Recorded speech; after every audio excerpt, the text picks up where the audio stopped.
my god, them boys did it. They defeated an Emperor of the Sea and the throne is now empty. Now, I've been telling you guys for a very long time that this would happen as the signs were there, but hopefully she's not gonna be out of the story completely. She will still have a role to play in Elbaf, where her story could be wrapped up completely. As I mentioned before, just because you're defeated does not mean that your role in the story is over. Look at characters like NL, Crocodile, Rob Lucci, Buggy, even Gecko Maria. People thought he would play a role in Wano. Fuck it, some people still think Don Krieg and Geen are gonna return to the story, so Big Mom will probably return in Elbaf, maybe, and hopefully her story could be wrapped up once and for all. I know there's some people typing right now, hey man, she might get back up and heal all her wounds. She's not gonna do that. Like, what more do you have to do to take out an Emperor of the Sea if she gets back up again? What more do you want from me? Did y'all see what Law did to her? His last attack broke some ribs. Her entire body is in shambles, no pun intended. But for real though, if we were to follow the logic of the fighting chapters in this arc, then it's most likely that Big Mom fight is over. It's been going on for quite some time, and Kid and Law truly deserve this win if you ask me. This result did make a lot of sense, as the writing has been on the wall for several arcs, as everything has been leading up to Wano, where the new generation surpassed the Yonko and make the impossible possible, creating a new era as we head into the final race of becoming Pirate King. And Shanks, you better watch your six, cause brother, you're next.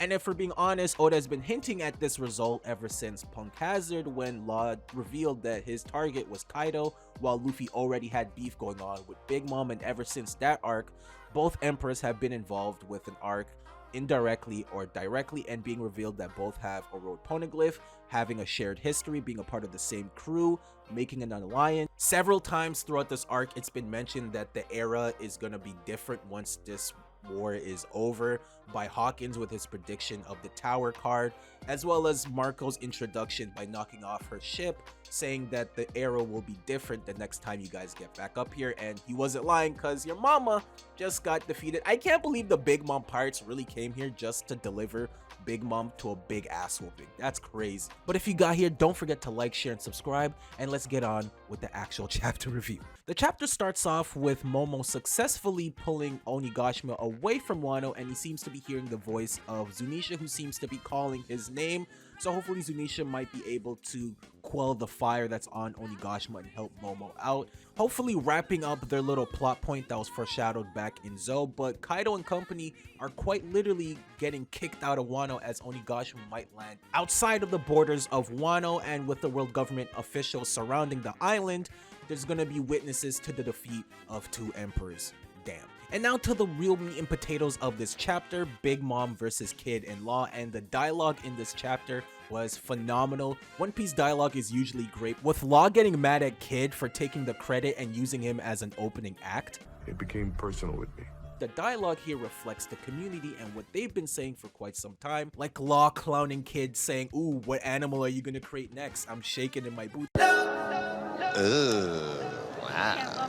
Even Big Mom says, like, yo, this scraps of metal is not gonna do anything to me. But Law's pettiness knows no bounds. He's been absolutely phenomenal this arc, and I think he deserves a lot more credit, as he's done quite a bit throughout this war, getting hit by Thunder Bagua and tanking it when it took out Gear 4th Luffy in the beginning of the arc, getting hit by a barrage of punches from Big Mom while using armament Haki, getting praise from the two emperors stating how dangerous his devil fruit is, living up to the hype and legend of the Appi no Mi, and showing us why this devil fruit is so sought out for by the world government, breaking several of her bones. But not to take away from Kid, he went totally nuts in this fight too, tanking a lot of hits from the emperors. But anyways, Law mentions that he's near the end of his rope and he can only muster enough strength to do one more attack, so him and Kid prepare a final attack to take down the Emperor. And while this is happening, we see a new ability by healing her wounds and broken bones with her lifespan, showing just how versatile the Emperor is. Big Mom goes deep in her duffel bag this arc, showing just how versatile and experienced of a fighter she is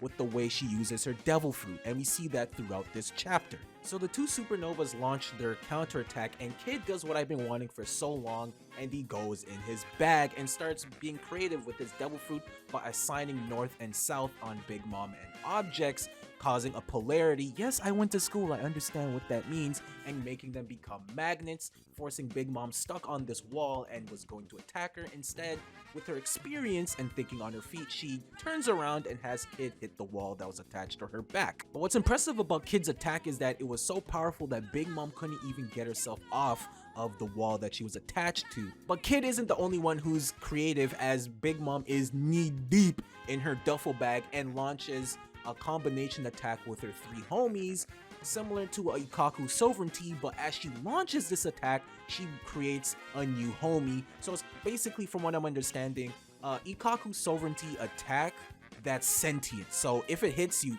you're pretty much dead. It's a homie made of fire and electricity that chases down its targets. But using this opportunity, Law sneaks up on Big Mom and launches an attack using his awakened ability once again, but this time extending it to the very depths of the earth by hitting her and making the sword extend all the way through the island, reaching the land of Wano and even deeper into the ground to land the most devastating attack in Big Mom's life that she's felt in decades. And does an island level giant version of Shock Willie, where the last time he did this broke several bones of Big Mom. This time those bones have been evaporated.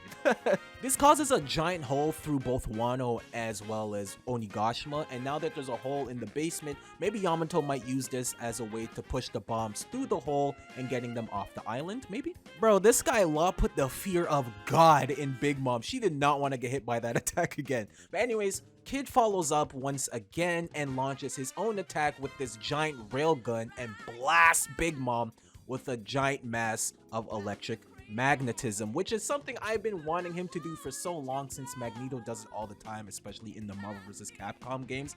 And I love Big Mom's dialogue here, the way she goes out saying, "You guys can't take me down, give it your best shot, I am Big Mom," which is a reference to Whitebeard at Marineford War. But once again, Kid takes the credit here by launching a follow-up attack and taking out Big Mom once and for all, hopefully, with Law delivering a great one-liner saying that your era is over. The conclusion of this fight was great, and Kid and Law truly deserve it, especially Kid. He's been getting slandered and disrespected throughout the entirety of the New World, getting beat by every emperor he ran into, but finally he comes out with a W, showing his resolve and that he will never back down, always bouncing back, similar to Luffy.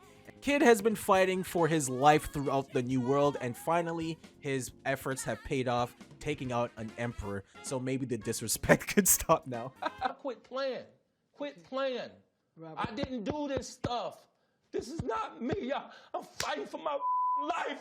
Some people might be a little disappointed that hockey wasn't a vital thing in this fight, but as I said many times, that hockey, especially Conqueror's hockey, isn't the end-all be-all, and that you can still be powerful with a Devil Fruit. Look at Law. He's quite honestly one of the most powerful people on the planet with his Devil Fruit alone, and he doesn't have advanced Conqueror's hockey or Conqueror's hockey at all. I can definitely understand why some people may think it's not the right time for Big Mom to fall because of her ties with Elbaf, and her whole story has to be wrapped up, and people want to see Luffy versus Big Mom, which I do too as well. But the direction Oda seems to be going is he might have wanted to get over the Yonko and decided to take out 2 emperors simultaneously to speed up the story a bit. But we're about to enter a new era of One Piece, and I cannot wait to see how things will unfold after this arc is over. But that's the chapter. I'm not gonna lie, at first I didn't think Kaido or Big Mom would be defeated in Wano until Onigashima went into the air. It was kind of raps for your boy since then. I expected them to come out of this arc not taking the worst generation lightly anymore and reforming the Rocks Pirates,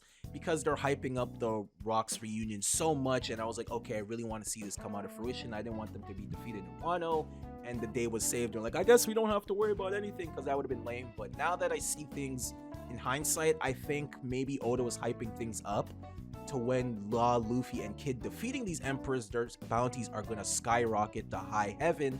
Because if you remember during the meeting that when Kaido and Big Mom unite, their bounties would eclipse any pirate's bounties in history.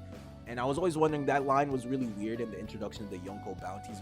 And for being honest, it was hype, but it was so random at the same time. And now I see maybe they're doing that to hype up the new generation for when they defeat them, that their bounties are going to be really, really crazy once this arc is over. At first, I'm not gonna lie, I felt it lacked emotional depth because I felt like Kid should be fighting Kaido for what he did to his crew, but seeing how this entire saga started with Kid destroying her ships back in Fishman Island, it's kind of poetic in a way that it comes back full circle, you know? And after reading the conclusion of this fight multiple times, I did a 180 on this fight. I really enjoyed it. It was really fun. The ending scene was impactful. I love the dialogue in this chapter, especially with Law. Like, he was fantastic, bro. Law was the MVP. He's so good.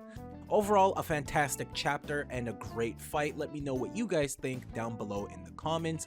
I hope you guys have a good day and a good night. I'll catch you guys on the next one. Peace.